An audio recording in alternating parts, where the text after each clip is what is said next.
ಈ ರಾಜಕಾರಣಿಗಳದ್ದು ಒಂದು ರೀತಿಯಾಗಿ ಬಾಯಲ್ಲೇ ದೊಣ್ಣೆ, ಕತ್ತಿ, ಗನ್ನು ಎಲ್ಲ ಬಾಯಲ್ಲೇ ಇರುತ್ತೆ ಅವ್ರದ್ದು. ಆದರೆ ಈ ಬಳ್ಳಾರಿಯಲ್ಲೂ ಒಂಚೂರು ಡಿಫ್ರೆಂಟ್ ಆಗಿ ಅವ್ರ ಕೈಯಲ್ಲಿ ದೊಣ್ಣೆ ಹಿಡ್ಕೊಳ್ತಾರೆ, ಬಾಯಲ್ಲೂ ಕತ್ತಿ ಹಿಡ್ಕೊಳ್ತಾರೆ, ಗನ್ನು ಬೇರೆ ಹಿಡ್ಕೊಂಡು ಓಡಾಡ್ತಾರೆ. ಇದರ ಪರಿಣಾಮ ಈಗ ಬಳ್ಳಾರಿಯಲ್ಲಾಗಿದ್ದು ಕಾಂಗ್ರೆಸ್ನ ಕಾರ್ಯಕರ್ತ ಓರ್ವ ಸಾವನ್ನಪ್ಪಿದ. ಅದು ಕೂಡ ಕಾಂಗ್ರೆಸ್ನ ಶಾಸಕರ ಆತ್ಮೀಯವಾಗಿರುವಂಥ ವ್ಯಕ್ತಿಯ ಗನ್ ಮ್ಯಾನೇ ಹೊಡೆದ್ಬಿಟ್ಟಿದ್ದು.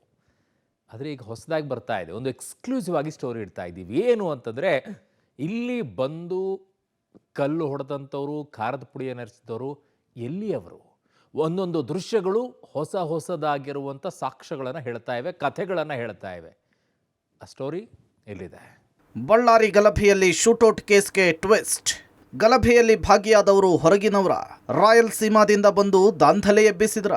ಹೌದು, ಇಡೀ ರಾಜ್ಯಾದ್ಯಂತ ಸುದ್ದಿ ಮಾಡಿದ ಬಳ್ಳಾರಿ ಬ್ಯಾನರ್ ಗಲಾಟೆಗೆ ಕ್ಷಣಕ್ಕೊಂದು ಟ್ವಿಸ್ಟ್ ಸಿಗ್ತಿದೆ.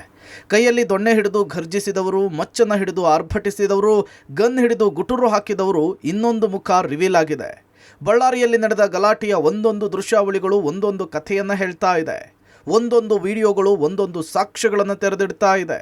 ಸತೀಶ್ ರೆಡ್ಡಿ ಗನ್ಮ್ಯಾನ್ ಸಿಡಿಸಿದ ಗುಂಡೇಟಿಗೆ ಕಾಂಗ್ರೆಸ್ ಕಾರ್ಯಕರ್ತ ರಾಜಶೇಖರ್ ಬಲಿಯಾಗಿದ್ದಾನೆ. ಈ ಸಾವು ಆಕಸ್ಮಿಕವಾಗಿ ನಡೆದಿದ್ದು ಅಥವಾ ಉದ್ದೇಶಪೂರ್ವಕವೋ ಅನ್ನೋದರ ಬಗ್ಗೆ ಇನ್ವೆಸ್ಟಿಗೇಷನ್ ನಡೀತಿದೆ. ಈ ಹೊತ್ತಲ್ಲೇ ಸ್ಫೋಟಕ ಅಂಶ ಗೊತ್ತಾಗ್ತಿದೆ. ಗಲಭೆಯಲ್ಲಿ ಕಾಣಿಸಿಕೊಂಡವರು ಸ್ಥಳೀಯರೇ ಅಲ್ಲ, ಆಂಧ್ರ ತೆಲಂಗಾಣದಿಂದ ಬಂದು ದಾಂಧಲೆ. ವಾಲ್ಮೀಕಿ ಕಾರ್ಯಕ್ರಮದ ಬ್ಯಾನರ್ ಗಲಾಟೆಯ ಬಗ್ಗೆ ಸಾಕಷ್ಟು ವಿಡಿಯೋಗಳು ಈಗಾಗಲೇ ಹೊರಬಿದ್ದಿದೆ. ವಿಡಿಯೋಗಳಲ್ಲಿ ಕಾಣಿಸಿಕೊಂಡ ಒಬ್ಬೊಬ್ಬರ ಬಗ್ಗೆಯೂ ಕೂಡ ಒಂದೊಂದು ಅನುಮಾನಗಳು ಎದ್ದಿದೆ. ವಿಡಿಯೋವನ್ನು ನೋಡಿದ ಬಳ್ಳಾರಿ ಜನರೇ ಬೆಕ್ಕಸಬೆರಗಾಗಿದ್ದಾರೆ. ಯಾಕೆಂದರೆ ಈ ವಿಡಿಯೋಗಳಲ್ಲಿ ಗಲಾಟೆ ಎಬ್ಬಿಸಿದ ಬಹುತೇಕ ಜನರು ಬಳ್ಳಾರಿಯವರೇ ಅಲ್ವಂತೆ. ದೊಂಬಿಯಲ್ಲಿದ್ದಂತಹ ಸಾಕಷ್ಟು ಮಂದಿಯ ಬಗ್ಗೆ ಮಾಹಿತಿಯೇ ಇಲ್ವಂತೆ. ಹಲವರ ಮುಖವನ್ನೇ ನೋಡದ ಸ್ಥಳೀಯರು ಇವರೆಲ್ಲ ಯಾರು ಅಂತ ಗೊತ್ತಿಲ್ಲ ಅಂತ ಹೇಳ್ತಿದ್ದಾರೆ. ಒಂದೇ ಮಾದರಿಯ ದೊಣ್ಣೆ, ಕಲ್ಲು, ಖಾರದ ಪುಡಿ ತಂದಿದ್ದೆಲ್ಲ ಎಲ್ಲಿ? ಟವರ್ ಲೊಕೇಶನ್ ಟ್ರ್ಯಾಕಿಗೆ ಸೂಚನೆ. ಬಳ್ಳಾರಿಯಲ್ಲಿ ಗದ್ದಲ ಸೃಷ್ಟಿಸೋದಕ್ಕೆ ಮೊದಲೇ ಪ್ಲಾನ್ ಮಾಡಿದ್ರ ಅನ್ನುವಂತಹ ಶಂಕೆ ಎದ್ದಿದೆ. ಏಕೆಂದರೆ ಗಲಭೆಯಲ್ಲಿ ಕಾಣಿಸಿಕೊಂಡ ಜನರನ್ನು ಹೊರಗಿನಿಂದ ಕರೆಸಿದ್ರು ಎನ್ನಲಾಗ್ತಿದೆ. ಆ ಪೈಕಿ ಆಂಧ್ರ ಪ್ರದೇಶ ಮತ್ತು ತೆಲಂಗಾಣದಿಂದ ಬಂದವರೇ ಸಾಕಷ್ಟು ಮಂದಿ ಎಂಬ ಡೌಟ್ ಇದೆ. ಇದೆಲ್ಲದರ ಬಗ್ಗೆ ತನಿಖೆ ನಡೆಸ್ತಾ ಇರುವ ಪೊಲೀಸರು ವಿಡಿಯೋಗಳ ಸಾಕ್ಷ್ಯವನ್ನು ಹಿಡಿದು ಪ್ರಕರಣದ ವಿಚಾರಣೆಯನ್ನು ಮತ್ತಷ್ಟು ಚುರುಕುಗೊಳಿಸಿದ್ದಾರೆ. ಒಂದೇ ಮಾದರಿಯ ದೊಣ್ಣೆಗಳ ರಾಶಿ, ಗನ್ಗಳ ಬಳಕೆ, ಕಲ್ಲು, ಖಾರದ ಪುಡಿ ಬಳಕೆ ಮಾಡಿದ್ದು ಯಾಕೆ, ಇವೆಲ್ಲವೂ ಕೂಡ ದಿಢೀರಂತ ಸಿಕ್ಕಿದ್ದು ಹೇಗೆ ಅನ್ನೋದರ ಬಗ್ಗೆ ತನಿಖೆ ನಡೆಸಲಾಗ್ತಿದೆ. ಟೆಕ್ನಿಕಲ್ ಅನಾಲಿಸಿಸ್ಗಂತಲೇ 3 ವಿಶೇಷ ತಂಡವನ್ನು ರಚಿಸಲಾಗಿದ್ದು ಬೆಂಗಳೂರಿನ FSL ಟೀಮ್ನಿಂದಲೂ ಕೂಡ ತನಿಖೆಗೆ ಸಹಕಾರ ನೀಡಲಾಗ್ತಿದೆ. ಬಳ್ಳಾರಿಯಲ್ಲಿ ನಡೆದಿರುವಂಥ ಗಲಭೆ ಪ್ರಕರಣದ ತನಿಖೆಯನ್ನು ಪೊಲೀಸರು ಮಾಡುವಂಥ ಸಂದರ್ಭದಲ್ಲಿ ಗಲಭೆಗೆ ಸಂಬಂಧಪಟ್ಟಂಥ ಒಂದಷ್ಟು ಸ್ಫೋಟಕವಾದ ಮಾಹಿತಿಗಳು ಬೆಳಕಿಗೆ ಬರ್ತಿರುವಂಥದ್ದು.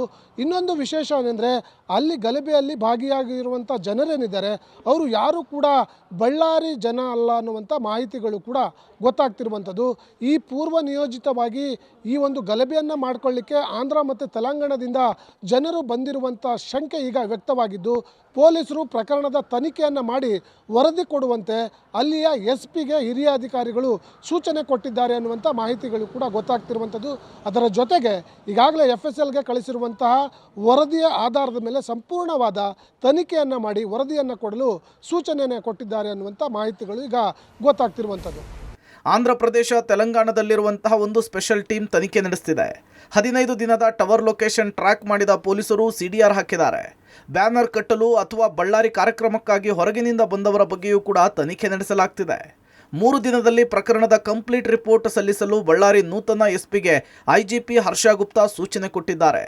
ಇದುವರೆಗಿನ ತನಿಖೆಯನ್ನು ಹೊರತುಪಡಿಸಿ ಎಲ್ಲ ಆಯಾಮದಲ್ಲೂ ಕೂಡ ಪರಿಶೀಲನೆ ನಡೆಸಿ ರಿಪೋರ್ಟ್ ಸಲ್ಲಿಕೆಗೆ ಸೂಚನೆ ಕೊಡಲಾಗಿದೆ. ತೆಲಂಗಾಣ, ಆಂಧ್ರ ಪ್ರದೇಶಕ್ಕೆ ಈಗಾಗಲೇ ಪೊಲೀಸರ ತಂಡಗಳು ಹೋಗಿದ್ದು ಅಲ್ಲಿಂದ ಬಳ್ಳಾರಿಗೆ ಯಾರಾದರೂ ಬಂದಿದ್ರ ಅನ್ನೋ ನಿಟ್ಟಿನಲ್ಲೂ ಕೂಡ ತನಿಖೆ ನಡೆಸ್ತಾ ಇದ್ದಾರೆ. ಅದರ ಜೊತೆಗೆ ಅಲ್ಲಿನ ಟವರ್ ಲೊಕೇಶನ್ ತೆಗೆದುಕೊಂಡು ಈಗಾಗಲೇ CDR ಕೂಡ ಹಾಕಿರುವಂಥದ್ದು. ಈ ಎಲ್ಲ ರಿಪೋರ್ಟ್ಗಳನ್ನು 3 ದಿನಗಳ ಒಳಗಾಗಿ ಬಳ್ಳಾರಿ SP ನೀಡಬೇಕು ಅಂತ ಈಗಾಗಲೇ ಅಲ್ಲಿನ IGP ಕೂಡ ಸೂಚನೆ ಕೊಟ್ಟಿರುವಂಥದ್ದು. ಇಲ್ಲಿವರೆಗಿನ ತನಿಖೆ ಹೊರತುಪಡಿಸಿ ಬೇರೆ ಆಯಾಮದಲ್ಲಿ ತನಿಖೆ ನಡೆಸಿ ಅದರ ಸಂಪೂರ್ಣ ವರದಿಯನ್ನು ಕೊಡುವಂತೆ ಈಗಾಗಲೇ ಸೂಚನೆ ಕೊಟ್ಟಿದ್ದಾರೆ. ಹಾಗಾಗಿ ಪೊಲೀಸರ ತಂಡಗಳು ಕೂಡ ಈ ನಿಟ್ಟಿನಲ್ಲಿ ಕಾರ್ಯಾಚರಣೆಯನ್ನು ನಡೆಸ್ತಾ ಇರುವಂಥದ್ದು. CIDಗೆ ಬಳ್ಳಾರಿ ಬ್ಯಾನರ್ ಗಲಭೆ ಕೇಸ್ ವರ್ಗಾವಣೆ. ನಾಳೆ CIDಗೆ ಫೈಲ್ ಹಸ್ತಾಂತರಿಸಲಿರುವ ಪೊಲೀಸ್.